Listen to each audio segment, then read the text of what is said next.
going to be giving away a passport radar detector and a can of Veil stealth coating. I'm going to ask Yellow Cab to select the best question or best comment from tonight's event to award that, and then Jerry 540 from Guys of LiDAR to make that selection. The number one goal with our shootout that we had this last weekend was transparency. We want to be transparent in what we do. Because of this, we extended an invitation to the manufacturers. We extended an invitation to enthusiasts and also to media representatives. There is going to be some press coverage about this. More about that, when it does happen. Participants, this includes the enthusiasts and the manufacturers, witness firsthand the test, while also making suggestions to improve their testing procedures.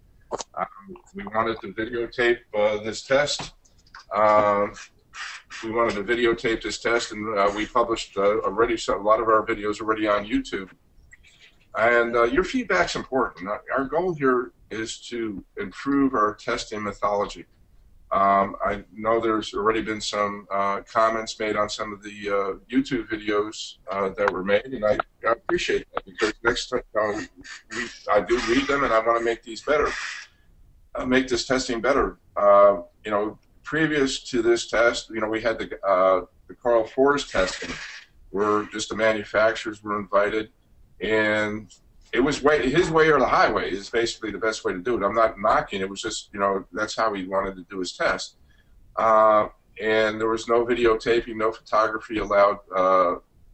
And the enthusiasts, they do great jobs. But the manufacturers sometimes feel outside of the loop. So it's our goal. I mean, we're taking a risk here.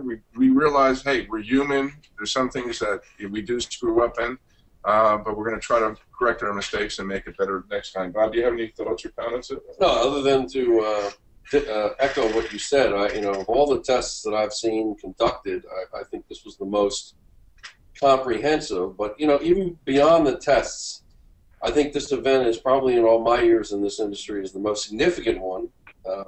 In that you were able to orchestrate a group of 3 distinct groups: the manufacturers, the enthusiasts, together, as well as your case, and you met a lot of people, got to know some of these vendors personally. We had some wonderful evenings, wonderful nights out, and really helped, I think, coalesce the fact that we were all on the same team, and there was a real sense of camaraderie. Wouldn't you say overall? I thought that sense. I'll be honest with you, I was kind of scared. That's the best way to put it. Because there's some personalities that were out there, that thought there might be a clash, but everybody got along, everybody did well, and I was really, really happy with that.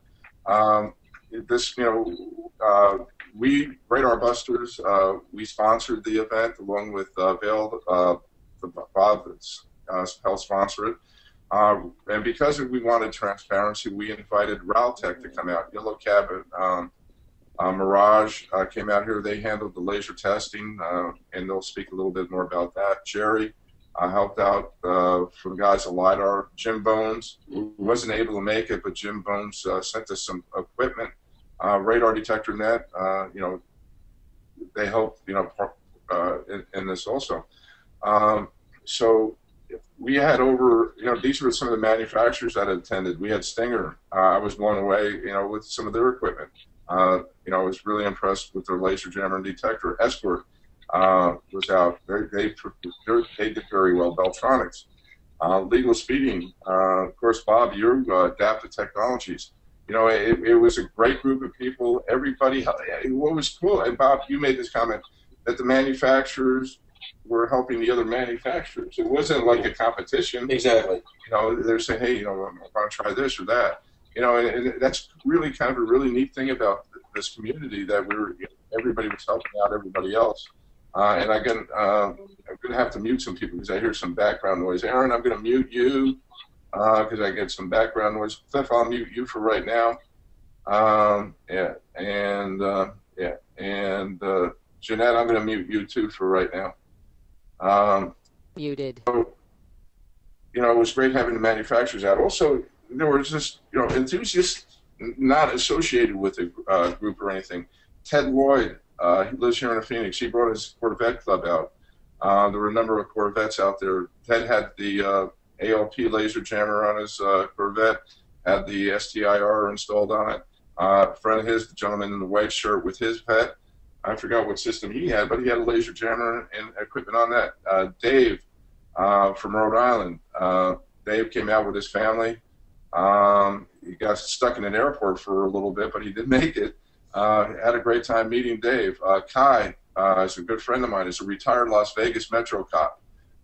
Yeah, but he's a radar detector enthusiast. I brought him over to the dark side. I can assure you, he's got a number of detectors, and he's on our side today. So we had a great group of enthusiasts that came out here. This was basically the location of the test that we chose. Sun Valley Parkway, southwest of the Surprise area. The main road was a 6-mile stretch. The command post was up a little further to the right. And the laser test was basically right around where that arrow was. So we're kind of out in a remote area, and to do our testing, we basically had a good time. We got hit by a dust devil, had some damage done to our motorhome. Nobody got bit by any snakes or scorpions, so that's a good thing. Jerry, I'm going to defer to you. This is Jerry 540 from Guys of LiDAR. He was pretty much, involved in a lot of the radar detector testing portion of this event. Jerry, some of your observations, thoughts? I first have to unmute you, Jerry. Please forgive me.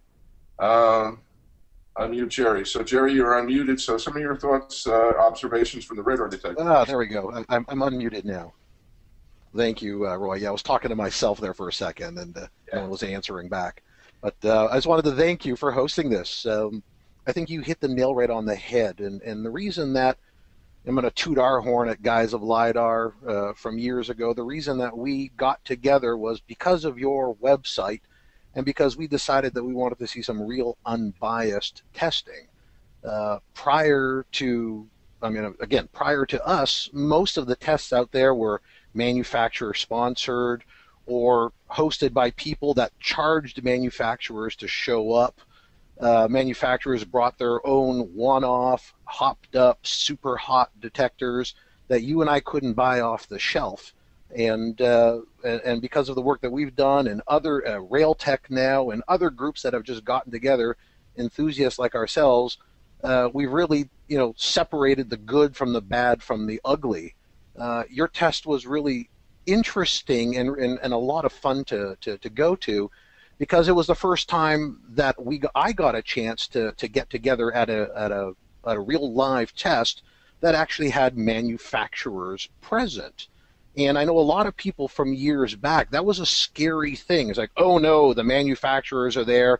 Obviously, you guys are being paid off by the manufacturers. Your testing is not biased. Who knows what detectors you're using? Are they souped-up units from the manufacturers? So one thing that I can tell all the listeners, the attendees to your webinar here, is that none of the detectors that we tested were opened up, donated by the manufacturers. So these were in a box. These were half these detectors were from the enthusiasts. I see Bob, you sitting in the background. We used your unsegmented V1. We used your Whistler. There was Redline that belonged to one of the guys that showed up. STI Magnums. So all the detectors that we tested were just regular detectors that you and I can buy off the shelf. Mm-hmm. So that unbiased testing of off-the-shelf retail products is important to me as a consumer and as a member of Guys of LiDAR. Now, as for the radar detector test, this was not an absolute distance down to the foot test, which was the most sensitive detector. The way the terrain was set up, the road course that you had set up, I mean, we were talking about miles of detection. I mean, I think we were getting 2 to 2.25 or 2.5 miles. The test that we were doing was a 2-second instant-on burst. because of the terrain, and so for your viewers can picture from where we had the radar vehicle set up, we parked ourselves off to the side of the road and tucked ourselves in, much like a cop would do. And the road was straight for about 3/4 of a mile, and then there was a bit of a terrain dip so that the vehicles popped into view at about 3/4 of a mile to 1 mile. So if people are looking for absolute which detector won, that wasn't the scope of this test, because most of the detection was done at 11, 12, 13,000 feet. You're talking 2.25, 2.5 miles. So the test didn't lend itself to, this detector detected at 12,000 feet, but this detector detected at 12,100 feet, hence it's a better detector. What it really did was it separated, again, and I'm going to use that term, the good from the bad from the ugly.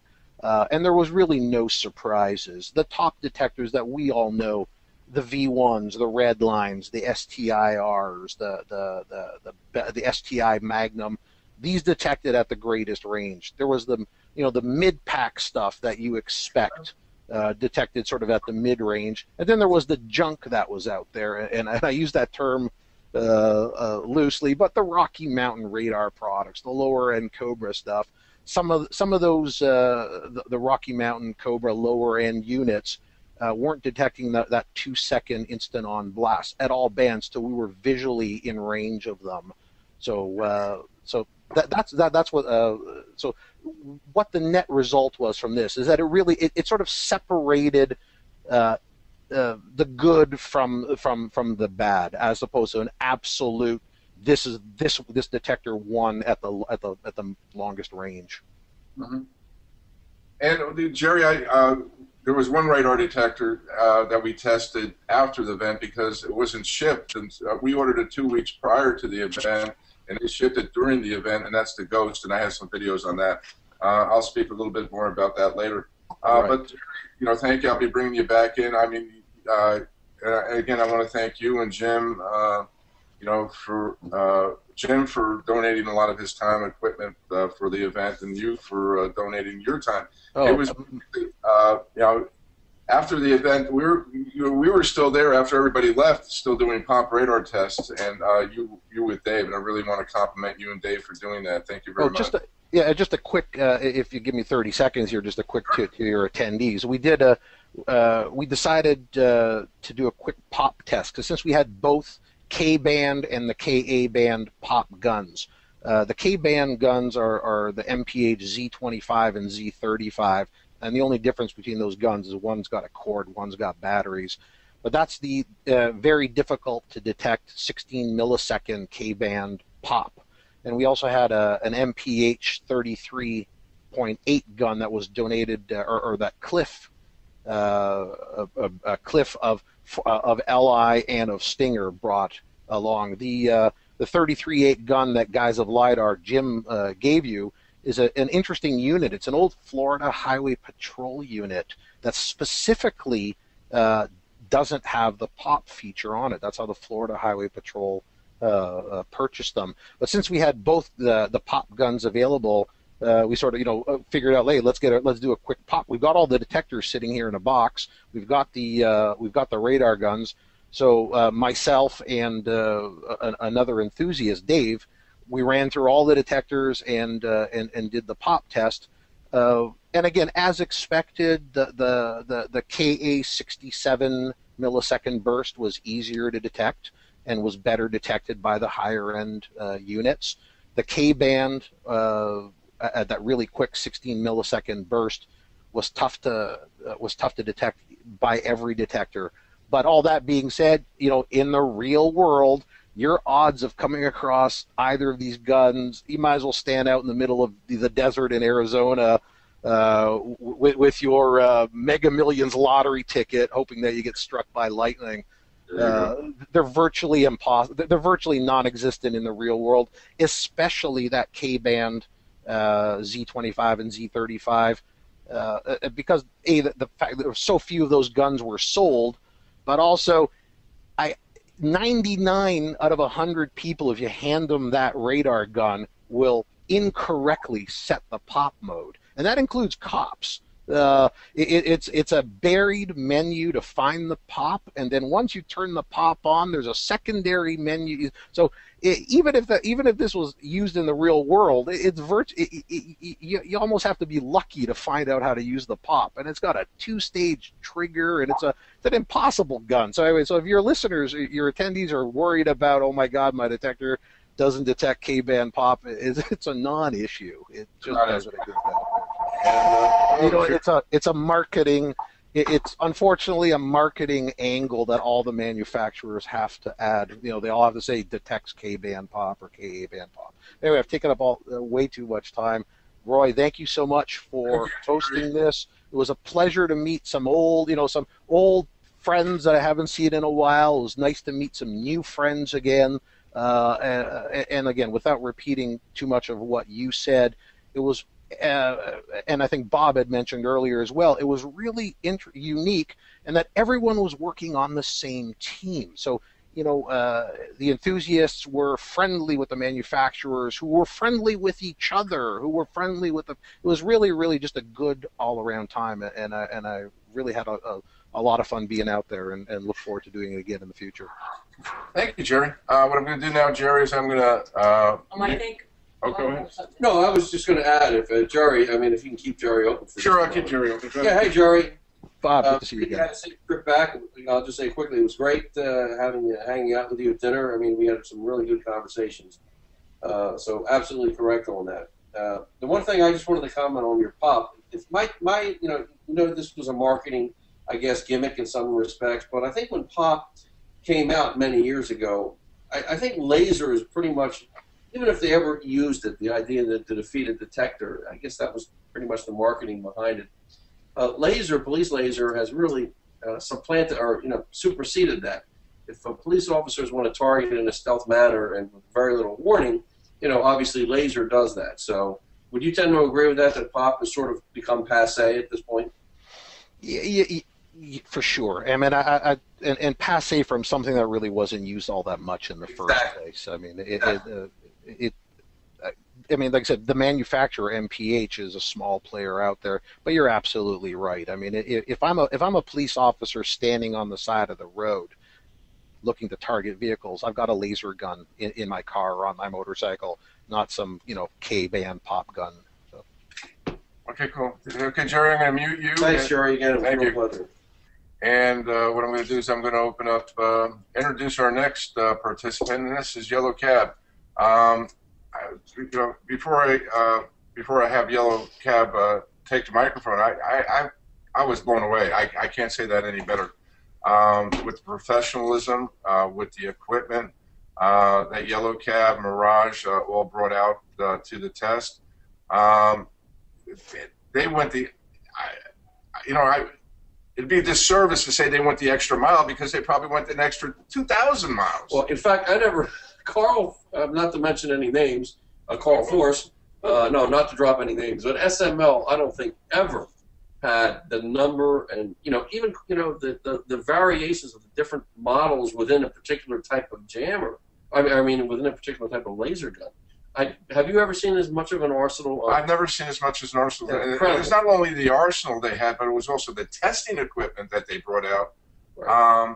And no question. And one of the things that really blew me away from Yellow Cab, and I want to share this before you say anything, Eric, is that you shared with me one of the goals of your RALTech, your organization, is basically to collect the data from these laser guns that you guys personally go out and buy, and then share this information with the other manufacturers with the intent of eventually hoping to bring the cost down of these laser jammers, because really the biggest cost of these laser jammers is the cost for these manufacturers to develop the software to jam it.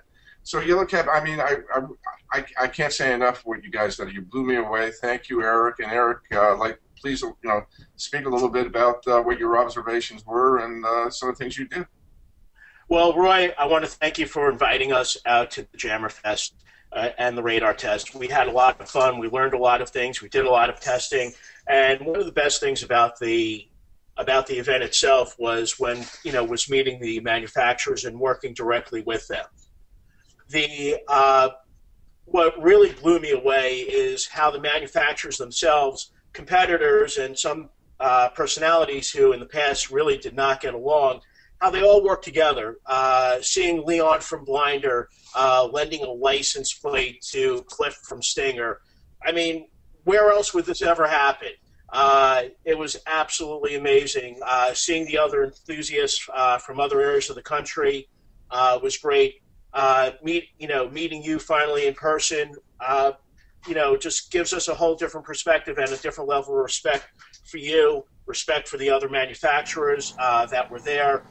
From a jammer standpoint, we got to talk and meet with Blinder extensively, with Escort, and also with Stinger.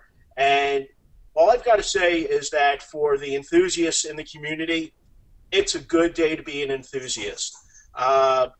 We saw prototypes from Blinder. We had Blinder actually provide 2 new firmwares in the time that we were out in Phoenix. We thought Blinder was dead, and here they are coming out with 2 new firmwares for their HP 905. They provided us with 2 individual prototypes of equipment that will be coming out in the near future. I don't think one of them is going to be out in 3 months, but we have to give them a little more time for further development and testing. Escort came out with their LSP and a beta firmware for the LSP that they were nice enough to let us test.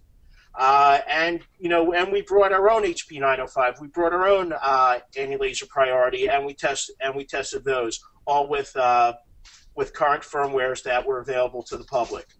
By far, at this testing, the AL priority still is the king of the hill. It was basically what we did is that on our test, anything under 100 feet we considered a jam to gun. If you do get a LiDAR ticket and they do record you at under 100 feet, you probably deserve that ticket.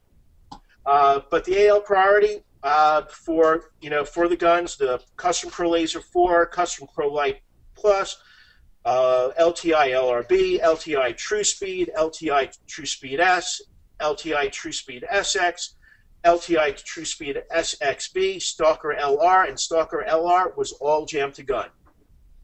When we look at the Escort Laser Shifter Pro, with the exception of 2 guns, they were virtually jammed to gun, with at most a reading of 113 feet on the Pro Laser 4, jammed to gun on the Pro Light Plus, jammed to gun on the LRB.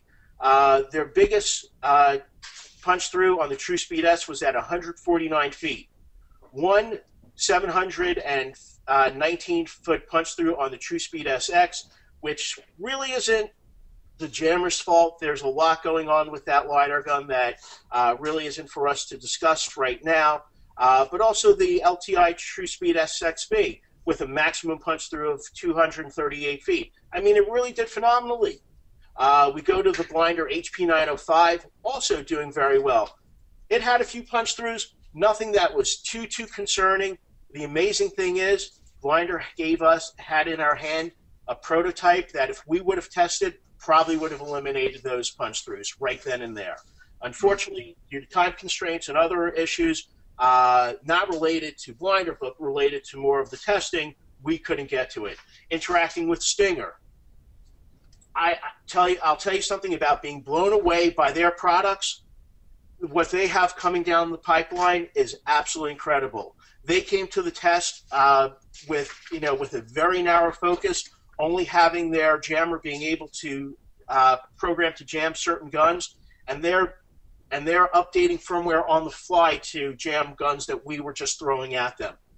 And I'm excited as an enthusiast about Stinger. I'm excited about Blinder. I know that there's going to be new things coming, new firmware that should be coming from Escort for their LSP, and with the anti-laser priority, and new products coming from Blinder, new products coming from anti-laser, new products coming from Stinger.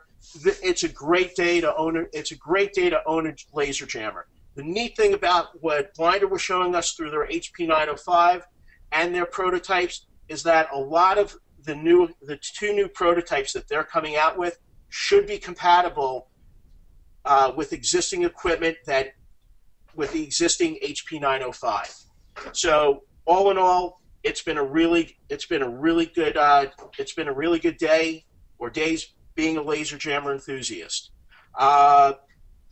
Roy, questions that you have regarding the various systems that we were testing? Okay, let's look at some of the questions here that are coming in from, and these are specific to Eric. This is from David. David's asking, should he keep his laser interceptor? You know something? The laser interceptor is a very good laser jammer. Unfortunately, there are a few newer LiDAR guns that it doesn't jam. Fortunately, those laser guns are far and few between unless you live in the Metro Atlanta area, in Canada, and a few sporadic areas throughout the United States. To date, I think they've sold maybe 3,000 of them worldwide, which compared to the other LiDAR companies is not all that much. For me, I like to be bulletproof. Although the laser interceptor is a very good laser jammer, if it's jamming the guns that are in his area, keep it. If you're concerned and you want to be bulletproof, then go ahead and make the purchase of a different laser jammer. Right now, the anti-laser priority is the only one right now that jams every single gun that we've ever thrown at it. Stinger, I'm going to tell you right now, they're going to be the second one. With what Blinder is doing with their prototypes, they're right on the heels. And so, hopefully, Laser Interceptor they're working on something that we're not aware of. If they are, that's great. But right now, it's AL priority for something that you want today. If you want something tomorrow, I'm going to look at Stinger. And if and something shortly after that, I'm expecting things from Blinder. Okay.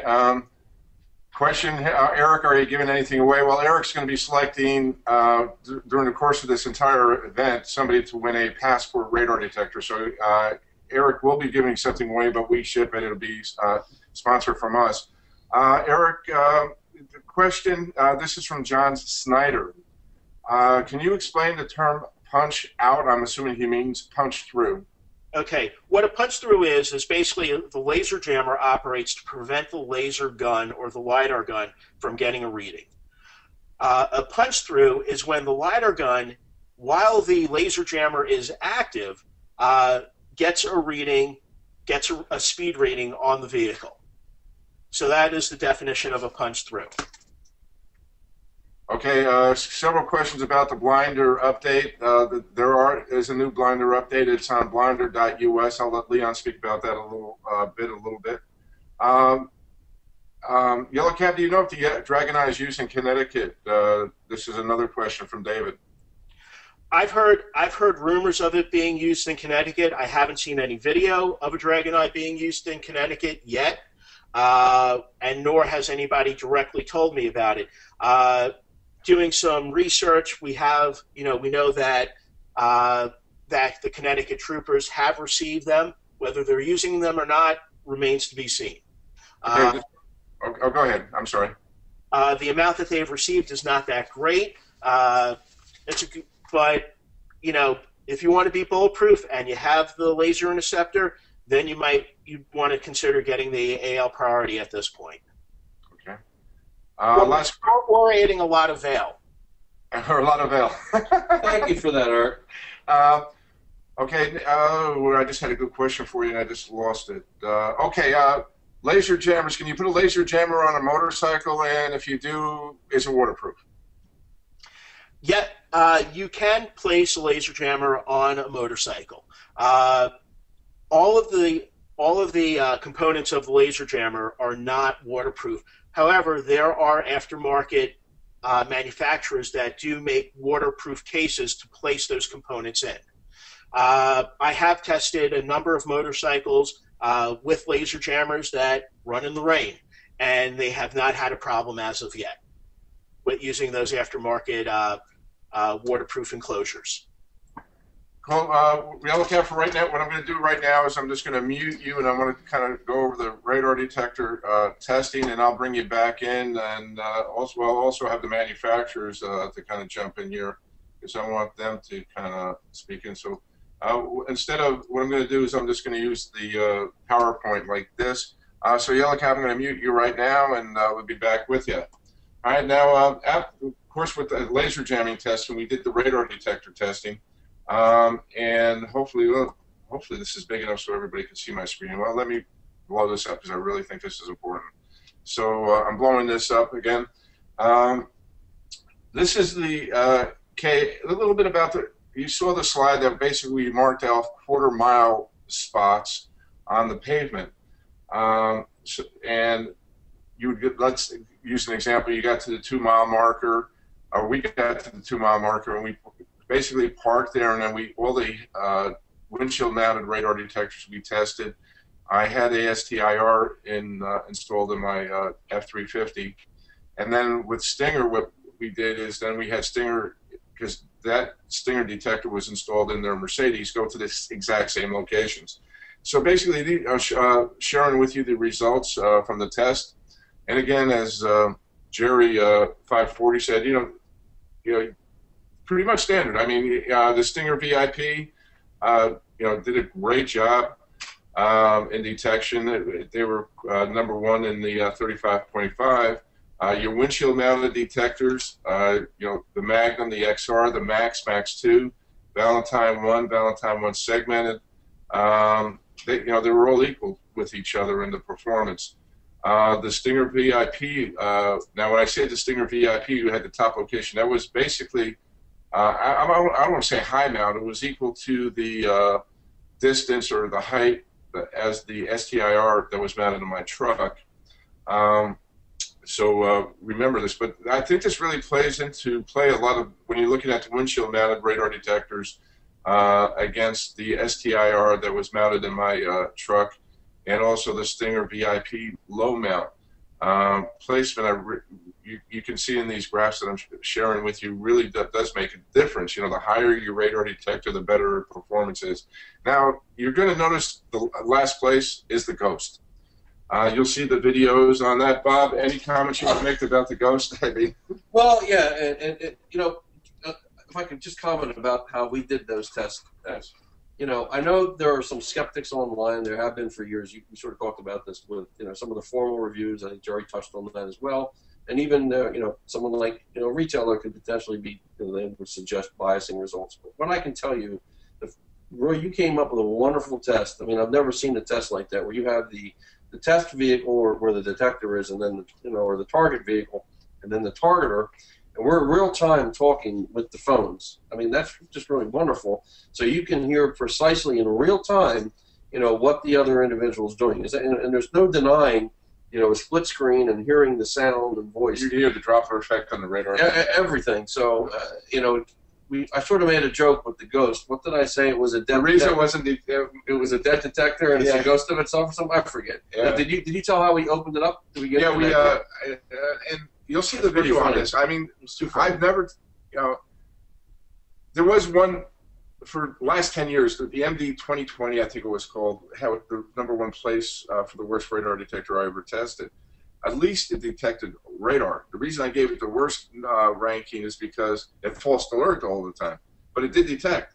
The Ghost absolutely did not detect 1 iota of radar. Period. Zilch. Until we were really just like on top of the radar gun. Right. Well, there were two good things. I mean, two things I'd make comments about the Ghost. One, do not pair a veil with Ghost detector. Yes. I mean, that's one thing. The second thing is, it was specter-proof, right? You indicated. Yeah, I'll share that with you. Oh, okay, we're getting there. But a box could also do that. So yeah, I'll say that. You see the video. But you did mention one thing that we opened up the Ghost, and it says they are advertising it as a laser detector. but there was no laser sensor even in that detector. Right. I would say the best thing going for the Ghost is, and this is unfortunate. I mean, it's a pretty high price, right? 300 some odd bucks. 300 something. You know, when you power it up, the voice and the menus and the speaking, in some respects, it sounds like it's worthy of that price tag. Yes. But when you really get to it, it's I would almost dare I say, it's like a scam product. Exactly. I hate to say it. They were wonderful case, So wonderful boot up sequence.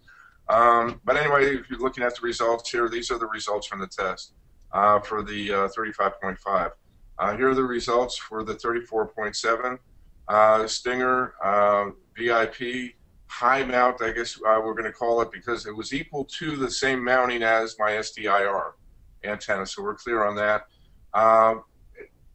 So everything right down the line, all the high ends, the Stinger, the Beltronics SDI Magnum, the Redline, the Escort Redline XR, and I'm just using the term XR because some other website decided to their marketing to make a name up, I guess. Oh yeah, they made a name up for doing the band segmentation. Yeah. And I recommended to Roy, just if you want a special Redline XR, you can pay the same price as a normal Redline, right? I'm not going to put you on the spot, but you could configure it or sign it. Radar Roy configure. Well, I don't. Yeah. What I do is because he's, I'll be honest with you guys. It's he's competing for keywords, and so anyway, so we're. I don't want to say we stole the term, but we're using the term that he branded this thing. All it is a segmented red line. We're not charging an extra $100 to segment it for it, and you get a little signed letter inside the box that I, personally. But the segmentation. So right straight down. I mean, it's just like Max 2, Escort Redline, the STI Magnum, the Stinger. They all perform the same. One radar detector, I know. Wayne's going to, I'll bring Wayne on. One radar detector I really got to bring up is the adaptive TPX. Wayne, I'll bring you back. I'll bring you on here in a little bit, but man, you blew me away, my friend. I was very, very impressed. The earlier model I tested didn't do as well. I know a lot of the other review websites are dinging you for that product, but you were right up there with, the Passport 8500 X50, the Passport. So you did a really good job. And here, we see, the kind of lower end detectors. Can I see the slides? Yeah. May I comment on this? Yes, please do. Okay, yeah. I'm looking here, and I know a lot of these tests like to look at things in distance. I think in time. How much time do you have to react? And it seems to me, looking at your tests, there were basically two major groups. You have these. Okay, so people can't see the slides. Okay, I'm sorry. You see the slides now?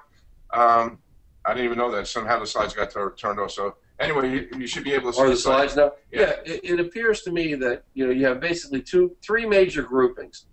If you want to call these the ultra premium group or whatever, the very top performing detectors. You see how they all cluster together. That consists of the VIP, high and low mount. I assume the Magnum. Well, basically all the M3s, the Max 2, the M.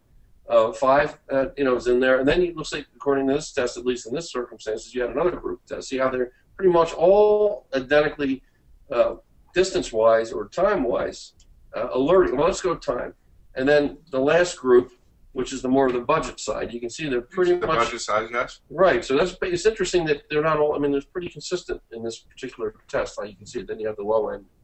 33.8 again. The Stinger VIP. Did an exceptional job on that. The low mount, that was basically where you would mount it behind the license plate, the way it's designed. Here's an excellent, if I may make an observation, because I brought my Valentine one that I didn't. These were the Veil guys. That was your Valentine. Yeah, that's with the custom sweeps, and there had been at one point, or had been a heated debate about can custom sweeps or certain custom sweeps. Now, unfortunately, we don't have a standard Valentine one. But it's also, we do have one, but I was pleased to see that the custom sweeps that I came up with some help with a couple of other individuals online, takes it from, that second group and puts it right up with the very top group, not counting the Stinger, of course, which is in its own. You know what I'm saying? So you can see the difference in performance of, and I would recommend trying the Veil Guy sweeps based on that. I'm very pleased to see that. And you have those on radardetector.net? Yes, I most certainly do. Those of you that have a Valentine 1 that want to use sweeps, just go to radardetector.net and you can get that. The next test we did was K-band, I guess it's the Genesis.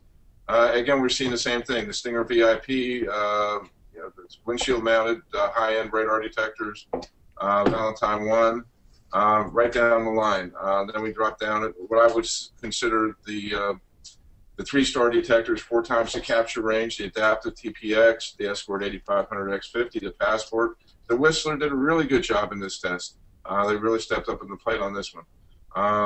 Then we go into what I would call the lower end detectors, the 1-star, the Cobra SP X7800, the Rocky Mountain Radar, the Uniden.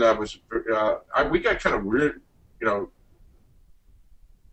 really weird stuff sometimes happening with the Uniden. I don't, I'm not exactly. And that was updated with the latest firmware 1.35. We brought it back here and we updated it with the latest firmware, and we got the same results with the what is that? I forgot the firmware. It was the original version was 1.22, I think, and we took it to 135. 135.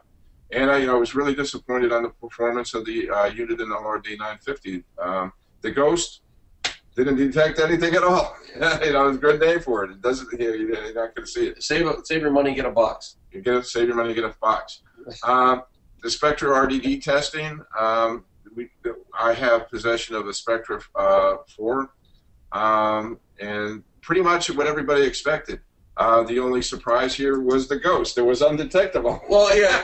Again, here's my recommendation, because the Ghost is a fun detector to talk about. Get the detector, return the detector, but keep the box, and then drive with that, and you'll be about as protected. Right? The boxes are undetectable. Yeah. So technically, on this one, this is the only thing that was truthful. I would say that's on their website. It is undetectable, but it doesn't detect radar. Right. The Stinger, is undetectable, and so and then we have the STI Magnum, and right. So this is important. And now let me just so I can explain the way I did our Spectra test. And Bob said he was unaware of this. And those of you that might be familiar with Arizona, the town of Kingman, just north of Kingman up on 93, they have a weigh station there. And I don't know if they have it today, but they used to have a Spectra 4 installed at the weigh station because it's quite a ways off the highway. And as the truckers would come in, there would be a truck inspector there with it, and they had the Spectra, I don't know if it was Spectra 4 or what model, but as the trucks are being weighed, as the inspector is there, excellent. If there was a detector in the truck, the Spectra would be lighting up. So that's how we did the test. We just, within 20 feet of the vehicle, and that's how we did the test. We didn't do like Carl Fours, 1,000 feet. Right. Who cares?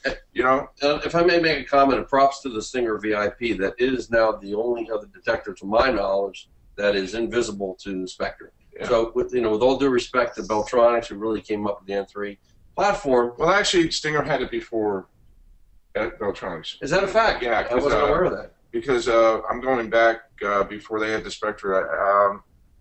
I can't think of the name of the website. Martin, it was his name. He came out from Holland with his Stinger, and I forget it, but it was 2005, 2000. Oh, would I have possibly met that gentleman? I think there was a gentleman who indicated that he hadn't. Yeah. And so it does go to show me if a vendor or a manufacturer really wants to make a detector non-detectable, it can be done, apparently. Yeah. So consistently, so good. Well, and it's not really considered a radar detector. What they're doing is not really technically a radar detector. It's a spectrum analyzer. Is what they're doing, and the price is significantly higher than what a radar detector is. Pop radar detector testing. Jerry 540 spoke a little bit about that. This is the Z25. Stinger did very well. Valentine and Whistler did very well on this one. Whistler really surprised me. The red line had 3 alerts, the XR 2, Passport 1, 8500 X50 1 alert, and the rest of the detectors didn't alert at all. The KA band using the Enforcer 64.7. This was Cliff's gun. The Magnum, Redline XR, Passport Max 2, blowing everything away. 9 out of 10. The Redline unsegmented was 8 out of 10. And the Valentine was in there. They did very well with 7. Whistler also did very good on that. Well, yeah, what it goes to show me is that Escort has really gotten, and Beltronics, to appreciate the value of having, well, this is pop, but a quick detector, and that's great. These are some of my key takeaways from the test, and Yellow Cab kind of touched on it a little bit.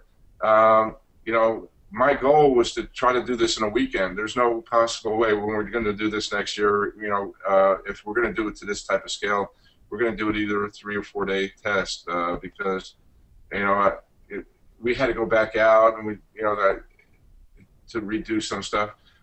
This is, something, if you watch the videos, you're going to notice that I had the radar detector in my hand for a lot of them because it just got a pain in the ass sticking it on the windshield. Some people commented, well, Roy, it looks like it was off axis. It wasn't intentional if it was. Well, let's not be so nitpicky. Somebody will always find something, but when you drive on a detector, it's rarely exactly right anyway. You know what I mean? I tried my best, but what I'm going to we'll do next time is we're actually going to get a plate, a flat plate, and each detector is going to rest on that same plate. So, it was on the left-hand side of the window or on the right side, or it was 6 inches higher or 7 inches lower. And I appreciate, don't take me wrong, I appreciate your comments because it's a way for me, to improve my testing. Well, that's exactly the point of these things. We all learn from each other. Exactly. So one thing, there was one period when I was with Cliff out there. I was just like, I just almost got a migraine headache because my hay fever allergies out here in the desert. Next year, I'm going to do this earlier in the year. This is, one thing I want to do next year too. When we do this, I want to put a fixed video camera in both the testing vehicle and in the shooter vehicle. We didn't have any video recorders in the Kai's vehicle or Jerry's vehicle when he was shooting radar. And I think that's very important. I burnt up a lot of batteries and I used up a bunch of SD cards. There was a lot of stuff I wish I would have videoed, but I had dead batteries and empty SD cards. My big takeaways, I already mentioned it, the adaptive TPX blew me away. Stinger VIP, the small size, the footprint of the jammer heads blew me away. The poor performance of the Ghost. We do have the results posted on our website, radarbusters.com. Bob, I want to thank Bob for really helping me out in getting that done. Also, my business partner here in the background. Want to get in here just for a moment and say hello? Come on. Yeah, I wanted to just say hello and thank everybody for coming, and I want to thank Bob for staying over because he was able to help you with all the additional videos that you needed to do. And I think that's really great. Thank you. It was a real pleasure. Now, so anyway, what I'm going to do is I'm going to go get some comments from the manufacturers here, and then I'm going to watch. Let me kind of close this out here, and hopefully I'm not going to lose my screen again. And what I'll do is I'll bring this in here. And let me pop out the question. I got the question box out here, so we got the question box out. And Bob, you pick out the winner for the veil. And Yellow Cat, just keep a tab on what's going on as far as the question. So we're going to start off with. I'm just going to go down here on the top. I'm going to open up for Aaron Zimmerman. Legal speeding. Aaron, I know you didn't have a radar detector. You had your HART system. It wasn't really tested, but you were big part of the test. You were out there helping everybody and doing, any observations, thoughts of, the 2 days you were out there? Roy, I would just say that... You can speak up. We can barely hear you, Aaron. Okay, sorry. Is this That's better? Yeah, a lot better. Okay, great. I just want to say that I think that it was very well organized. I think that, the people that have never been to one of these before have really no idea, all the different variables that you try to have to balance and factor in. And, it is a learning experience. I think that your observation that instead of being 2 days, probably 3 to 4 is, realistic because those were 2 pretty long, full days out there. And, yeah, but I think you did a great job. I think that all the manufacturers who showed up, the camaraderie there was excellent. It was great seeing, the direction where the different companies are going. And it was just a pleasure, and I'm looking forward to doing it next year. Thank you, Aaron. All right, I'm going to mute Aaron and Cliff. I'm going to unmute Cliff, Stinger USA. Cliff, there's a bunch of questions here. What is Stinger? Who is Stinger? What is Stinger? They never heard of Stinger. So, Stinger, Cliff, can you do an introduction about your company and what you do? Yeah, I'm the distributor for Stinger, which is a Dutch company in the Netherlands. But I think since Tom is more acquainted with the history than I am, I'm going to go ahead, Tom, pick it up. Tom, you there? Yes, I am, Cliff. Hi, Roy. Yeah, before starting off, Roy, very repetitive, but we had a great time testing there, and the results were great. Mostly, we learned a whole lot. Things are different in the U.S., we knew, but we certainly could do our advantage with all the people we met and the new tricks they learned us, the equipment they showed us. So thanks for that. Thank you. A lot of questions. A lot of people here have never heard of Stinger. So can you give us a little history about Stinger and what exactly is a Stinger? Is it a radar detector? We've been around for 25 years and always concentrated on Europe, later on some more other places in the world. Just lately, we started focusing on the U.S. because of many people asking us to go there. And we're a small family-owned company. We do this because we like it.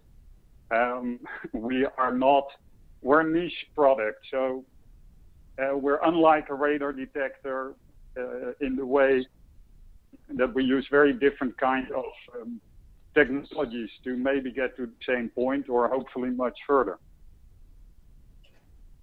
You know, those of you who aren't familiar with Stinger, I do have a kind of a little review given the history of the Stinger on our website, radarbusters.com.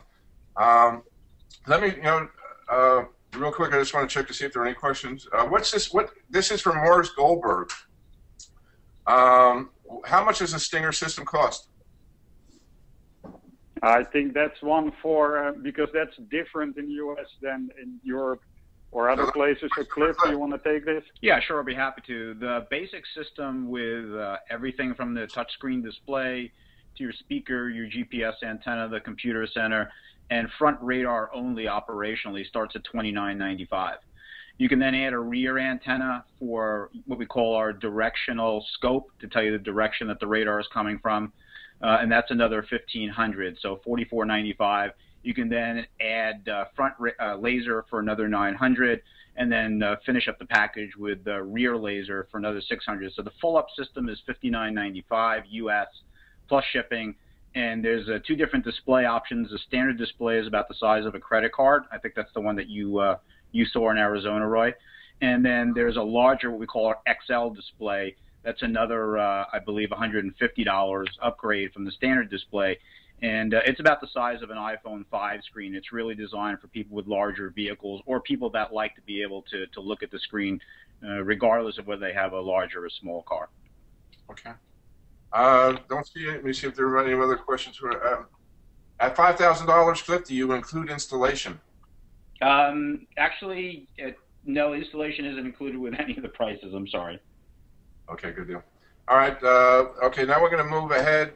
Thank you, Cliff. And I'm sure there's going to be more questions coming in, so don't leave us. But I'm just going to mute you here, and I'm going to bring in Ron Jividen from Escort. Ron, you came out with your entire crew. Really want to thank you. I mean, you guys, did a great job, helped out a lot. We couldn't do a test without you guys. Your stuff performed exceptionally well. Ron, your thoughts? Well, Roy, first of all, as everyone else has said, I want to thank you and Margie and Bob and everybody for setting up this test, and the guys from Railtech coming out testing the laser. It was a very organized test, a very thorough test, and I'm glad to hear you comment and compliment all the folks back at the radar detector factory, the engineers, the folks who put them together. But most of all, we want to thank everybody, the cast of thousands who are listening in to the live webinar right now, because this is really for them. I mean, it's for all of us and we enjoy it, but it's also really for them, their freedom and confidence to drive on the road safely and without being stopped because maybe they're distracted, maybe they don't know the speed limit changed, but for whatever reason, they're caught in a trap. All of the manufacturers, all of the experts here, we're working to keep drivers on the road safely without being disturbed, bothered, or taxed unfairly. So thank you very much for the test. Well, thank you. Ron, any big takeaways from the test that you had? Well, I think just as we mentioned those, the fact that you've got manufacturers all working together, we have a test that has become as objective and as clinical as any real-world test could be by creating a lab environment in the real world. So I think all of that was good. I think if we're adding notes for next year, one of the things that Escort would like to talk about and Beltronics would like to talk about is the whole idea of rejecting false alerts, because many of the aficionados in the industry, many of our listeners, they're well aware that if you're using a radar detector and it has no intelligence or capability to discriminate between the radar gun sources versus all of the automatic door openers, collision avoidance systems, other motion sensors, even your neighbor's garage door opener, those detectors are going to alert falsely. And Escort has taken great steps in many of our products and our lineup to eliminate all of those false alerts so that when you're driving, one of our detectors alert, you know it's going to be a real threat. So for us, and we think for the driver, that's a tremendous advantage for riding down the road with extreme peace of mind and not being disturbed unnecessarily. Yeah, I agree with you, Ron. The chief complaint I hear from when people call me all the time, looking for radar detector emails, false alerts, false alerts, false alerts. And that's something we will need to, somehow factor in for next year, and that's a great idea. I want to thank you for that. Ron, we do have some questions here specific for Escort. Now, Bob could. I picked one out. I'm going to have a little fun with this, and Ron, I hope you have a little fun with me too. I see a question here from Lucas. Does Escort plan on making a red line with a blue screen? And my takeaway would that maybe they would call it a blue line, but I would tend to. I don't know. I don't know if Ron would actually have a red line and blue screen. Have you guys considered making another detector with a blue display like you do with the 8500 X50 series? Well, Lucas, we're always thinking up new things, and we're always trying to be as creative as possible. We've already got several models with blue displays. In fact, if you have a Max or a Max 2 or the new Passport, it has one of 4 different colors in its display: red, green, amber, and blue. But the red line, of course, I think most of the driving public, the aficionados certainly, and the sports enthusiasts, understand where that term comes from. I mean, when you look at your TAC and you drop the clutch and you're up at 6,500, 7,000 RPM, what does a TAC do? You've hit red line. You're at maximum performance. And the red line radar detector is so named because it just utterly screams as it reaches out there to search for radar guns and radar signals at long range distances. But I think you're right. If we put a blue display in it, we'd be stuck. I'm not sure. Would we call it? That was a tongue-in-cheek comment. But the other thing I'd like to comment, I know, I love the Max and the OLED displays on the Passport as well, that you can actually custom tailor, to the type of interior ambience that you want to get in your car with a multi-display, colored display. But when you look at some of these older, when I say older LED as opposed to the OLED displays, and the military knows this all too well. Pilots, fighter pilots, and I'm sure if Ted's online, you could attest to this. Your eye actually responds better in the evening to red displays, and that actually works very well for evening displays. So while blue is, unusual, you see it not as often in the detector, it's actually the red that is a better, less intrusive, and allows your eyes not to constrict as much, so you can actually see the display better. Isn't that correct there, Ron? That's really the reason to do that kind of thing. Yes, and Bob, thank you very much for pointing that out. If I didn't know better, I'd say that was a softball, but you're absolutely correct, and there's a physics reason for that. And I'll be quick and make it simple. When you look at a prism and a beam of sunlight is diffracted or refracted actually through that prism, and it paints a rainbow on the other side, the colors of that rainbow fall out based on the wavelengths passing through it. And as the rainbow is painted, red are the first colors that come in the rainbow, and way on the other side, the most refracted colors in the rainbow are in fact indigo, violet, and blue. And so as you just said, Bob, that at night it is so much easier to see the red display than the blue, that's because of the wavelength itself. The red light and the red beams are not being refracted by the glass, the lens, even the coating on your own eyeball. And the blue is actually being refracted that much more because of the wavelength of the light that makes up the blue color.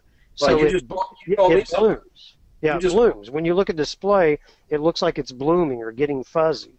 And that's a natural phenomenon that can't be helped.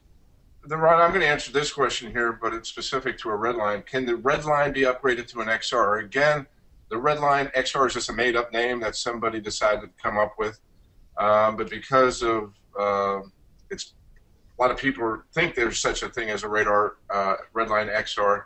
You know, we have it on our website. Basically, all the Redline XR is a red line that's segmented. If you go to our website, radarbusters.com, either the Redline or the Redline XR, there's a video there. It literally takes me 15 seconds to program a red line and turn it to this supposed Redline XR. I'm not going to charge you $100 for it. I teach you how to do it, or if you buy one new, I'll do it for you. Ron, there's a lot of questions here, and I really don't want to put you on the spot, but I'd be amiss if I don't address it. Arrows. Any thoughts about arrows? You know, anything you could talk about arrows? Yes, I like to hunt with arrows when I have my bow. I don't want to go out empty-handed. But, you know, we get that question quite a bit. Couple of comments. Number one, Escort's been doing arrows since mid-2011 with the Escort Live social network app.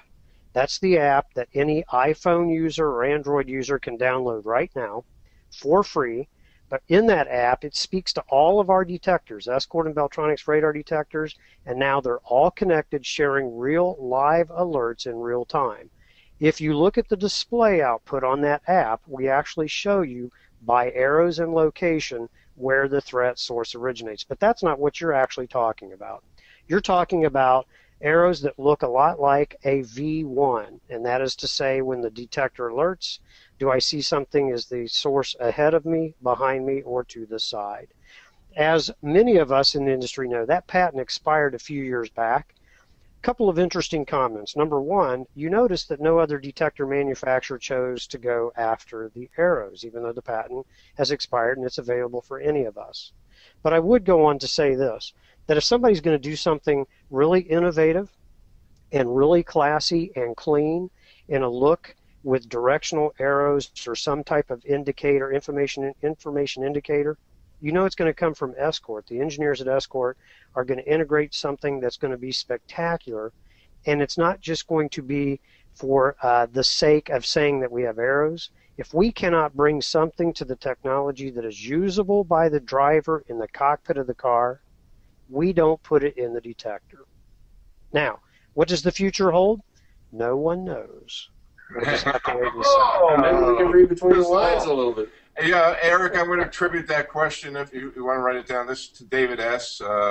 There's tons of questions about arrows, but I want to... Can I make one Sure. comment? Yeah, and the Valentine's a fantastic unit. A lot of people know how much I'm a fan of the Valentine, particularly as it comes to the laser. But what Escort has really done is they focused on a lot of other things. The arrows are wonderful. They can be good. But look at really what Escort has done for the community in Beltronics with the M3. I mean, just not before this unit was really released, who could have ever have thought that we could reach out and sniff the tiniest bit of radar out there, if you know what I mean? We're just getting detection ranges and quickness now in those ranges. And so, I mean, if I had to make a choice of, you know, just arrows and a detector years ago that was, you know, less sensitive versus the M3 design and being stealth, I would go with the second one first, frankly. So, you know, things in time possibly, but Escort has really, I think, done the best at prioritizing what we as enthusiasts really want, which is the far, you know, the greatest detecting of detectors from a distance and range perspective. And my hat's off to Ron as well. You got your priorities straight. Thank you, Bob. That's very kind of you to say so. The engineers greatly appreciate your attention to that. And Ron, anything in the way, I know your engineers are working on it, but maybe you want to address it. And I'll find the person. I hope you were going to ask me, are we working on something else really, really cool? Let me tell you what one of the biggest threats to the radar detector manufacturers is on the road today. And I say it's on the road because Mercedes-Benz, BMW, even Kias, all the way down to the entry-level model Kias, everybody is adding into their vehicles lane assist, blind spot detection, collision avoidance, and all of those onboard systems operate off of what? K-band transmitters. And other radar detector manufacturers better be looking at the ability to eliminate and reject those false alert sources as their drivers, their customers, are using their products going down the road in real time. Escort is way out in front of that. And the digital detector series, the Max, the Passport series, we are way behind and not way behind, but way ahead of the curve looking at all of those false alert sources. And we've got some good answers in the pipe to head all of that off. Think about this. If every car in the future had the ability to emit K-band to light up its blind spots or to not move across lanes when it shouldn't, think of how many false alert generators would be out there on the road. You got to be able to handle that. So for us, we're already ahead of the game. We're already working towards that end. And so we're always looking at exciting new things. You were smiling. Were you thinking of something else? Or was it? No, that was the exact question. You read my mind. I got a couple people. Anyway, Ron, thanks, man. Good job. If there's any other comments that come up about Escort, I'll bring you in. I want to bring Wayne in, talk about his adaptive technology radar detector, his TPX. And then, Wayne, I said it at the test. I'll say it again. You blew me away, buddy. Well, thanks, Roy. Explain a little bit about your motorcycle radar detector to our audience, and I still have a lot of work to do on the website, so you're going to get an upgraded rating on our website. But what you do to it? I mean, it's a different unit than what I took last time. Well, Roy, thanks for the kind words. Yeah, we came out with the version 2.0 not too long ago, and it definitely improved on the performance. And essentially what we're doing is we want to make sure that we give our motorcycle customers what we think is the best protection available out there. That's, of course, from something that's specifically designed for motorcycles. As you know that, we are a relatively small company, but we're all engineers and motorcycle guys over here, and we are always working on trying to make our products better. And that's what we did. We made the version 2 better, and we're also currently working on making that even better as we speak. So that's our goal, and we tell everyone that if you're thinking about getting a radar detector for motorcycles, you really should consider us. I'm going to be the first one to tell everyone here, and those of you that know me or have spoken with me or to the company in the past, you all know that we are not afraid to compliment on other people's products. And I know that Ron makes an awesome product, but we tell people, when you are thinking about getting something for a radar detector for your motorcycle, think about the overall package. And I think from this test that we all can see that our product performs very well from a performance point of view. But aside from that, in terms of the overall package, the user ergonomics, if you ride a motorcycle, it's almost a no-brainer not to use our product. Okay, just one question. I'm going to defer to you, but if you can't answer, I'll bring it out. Aaron, how does one update the hard system alert system? It has no communication port. I don't think you can update the hard system, can you? Well, I'll speak for Aaron. I do know that Aaron was running a upgrade program. So if you have an old hard system, what you can do is you can contact Aaron at Legal Speeding, and he will give you information on how to get a newer version. And that question was from Peter Kurtz, Kurtz.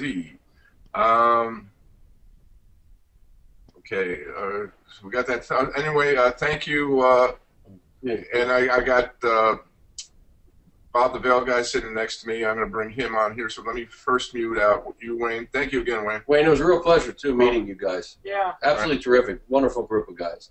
All right, Bob, anything you want to talk about? Sure, about Vail or anything? Or Yeah, I understand. I haven't really seen all the results, but some of the results that I've seen here, and I'm not exactly sure what they were. Look, we didn't show as well as perhaps we would have liked to have, quite frankly. But the reality is, even if you eliminated the headlights altogether from the equation, if you're driving a white car and things along those lines, 1 coat, 2 coat, 3 coat, 10 coats of Vail is only going to get you so far. We're going to be basically absorbing 100% of the LiDAR in those areas that are normally reflective. So if you have a car that is not LiDAR, has Ted would understand a radar cross-section would be the same thing for a LiDAR cross-section. If you have a large LiDAR cross-section or laser cross-section, Vail is going to have its limits, and that's just the nature of stealth. So, if you're concerned about, and especially if you have a budget, tend to drive a car when you're buying one. Don't get a large car that's metallic, silver, or white. Or if you do, know what you're doing and get a jammer in that case. And I think I heard Eric say, or somebody along the line said, nothing's foolproof.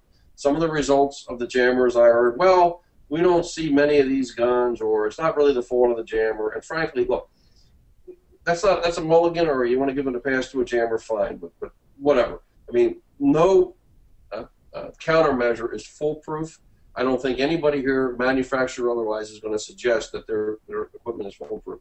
So certainly I would always recommend pairing Vail as a defense in depth situation for those, if you're going to afford a jammer and you want to take that extra edge for $98, whatever we're selling it for, that's a very small bit of insurance.